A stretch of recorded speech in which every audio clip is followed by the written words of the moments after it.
Too long a gap.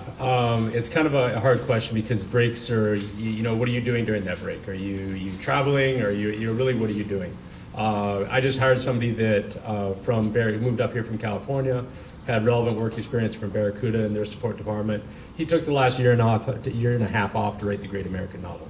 So when that didn't, you realize all his hopes and dreams, and still trying to find a publisher for that.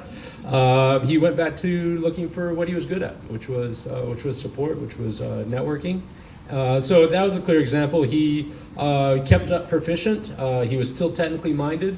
He actually didn't have any certifications, but he did so well in the interview that we sort of waived that. So it really depends. If you're the type of person that can take a break and just go back to doing exactly sort of what the job entails, for us, for technically minded roles, then a year, maybe 2 years. If there's a gap in a resume more than a year, I'm going to be really starting to sort of drill home on what you've been doing in those last 2 years. If you've been unemployed for 2 years, if you've been, well, why? Like I said, I'm going to start be asking a lot of clarifying questions. Even if you have a great resume, if I'm starting to see big gaps in your employment or simply too many employment opportunities, those are all little red flags. Obviously, we're looking at for longer periods of time, relatively small breaks, less than 6 months, less than a year.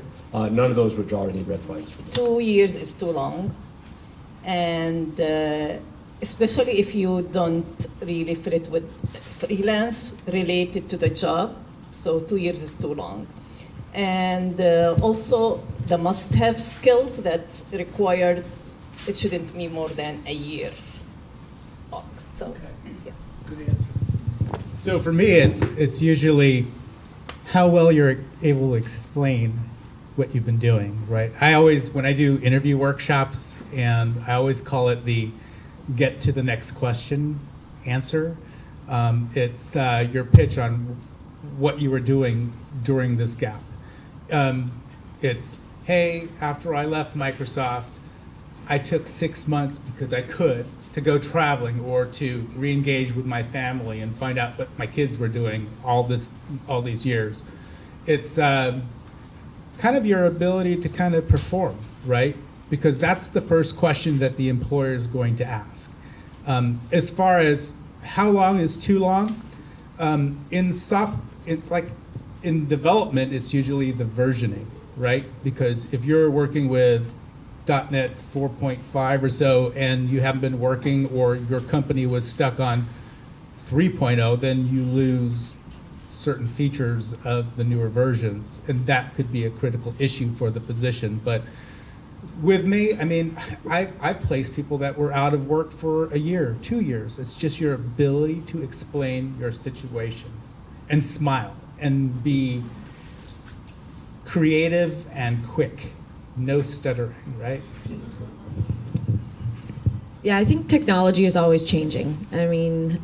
If you're passionate about what you're doing and you really maybe take a gap, but you want to eventually go back to it, you should be keeping up on the new technologies. And if that's doing open source projects or updating your GitHub library, or reading blog posts every day on the tech world and what's going on and being really plugged in, it's things like that that are going to show when you go into interview, no matter how long of a break you've taken, and just constantly being up to date on what's new.